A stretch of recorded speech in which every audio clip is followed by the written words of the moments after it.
రాహుల్ గాంధీపై అనుచిత వ్యాఖ్యలు చేసిన బీజేపీ నాయకులపై మెదక్ ఎమ్మెల్యే మైనంపల్లి రోహిత్ తీవ్ర ఆగ్రహం వ్యక్తం చేశారు. కేంద్ర మంత్రి రవనీత్ సింగ్ బీజేపీ నాయకులు రాహుల్ గాంధీకి వెంటనే క్షమాపణలు చెప్పాలని డిమాండ్ చేశారు. రాహుల్ను విమర్శించిన వారిని పదవుల నుంచి బీజేపీ సస్పెండ్ చేయాలని మైనంపల్లి రోహిత్ డిమాండ్ చేశారు. సిక్కు సమాజం కాంగ్రెస్ వెంటే ఉందని అన్నారు రోహిత్.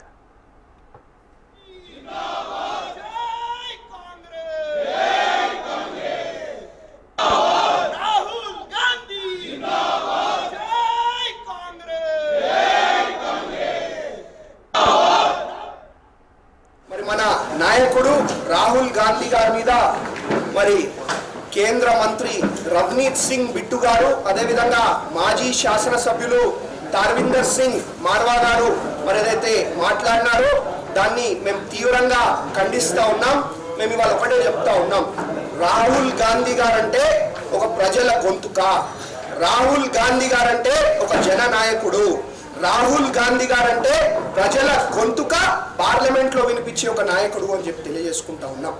రాహుల్ గాంధీ గారిని 20 ఏళ్ళు మరి మన భారతదేశ ప్రజలు ఎన్నుకొని పార్లమెంట్ కి పంపించడం జరిగింది.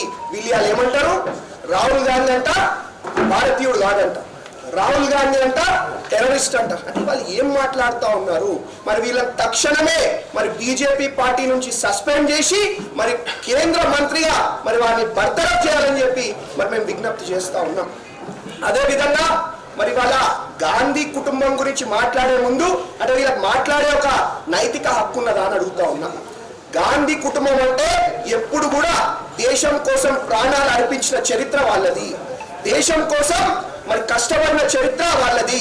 అట్లాంటి వాళ్ళ మీద ఇవాళ ఇష్టారాజ్యంగా ఎట్లా పడితే అట్లా మాట్లాడుతూ ఉన్నారు. మరి దీన్ని మేము తీవ్రంగా ఖండిస్తూ ఉన్నాము అని చెప్పి తెలియజేసుకుంటా ఉన్నాం. మేము అనుకుంటే మాలాంటి లక్షలాది మంది సైనికులు, కాంగ్రెస్ పార్టీ సైనికులు మీ ఇంట్లోకి గుసాయించవచ్చు, కానీ దానికి మా రాహుల్ గాంధీ గారు, మా కాంగ్రెస్ పార్టీ మాకు గుర్తొస్తుంది. వాళ్ళు ఎప్పుడు కూడా నఫరత్ చోడో భారత్ జోడో అని చెప్పి ఎప్పుడు కూడా చెప్తా ఉంటారు. కాబట్టి వారి యొక్క మాటకు గౌరవిస్తూ, పార్టీ గౌరవిస్తూ ఇవాళ మేమందరం కూడా మరి గమ్మునుంటా ఉన్నాం. ఇట్లాంటి పిచ్చి మాటలు మళ్ళా మాట్లాడితే మరి దానికి కఠినమైన చర్యలు ఉంటాయని చెప్పి మరి మీ అందరూ కూడా తెలియజేసుకుంటా ఉన్నాం.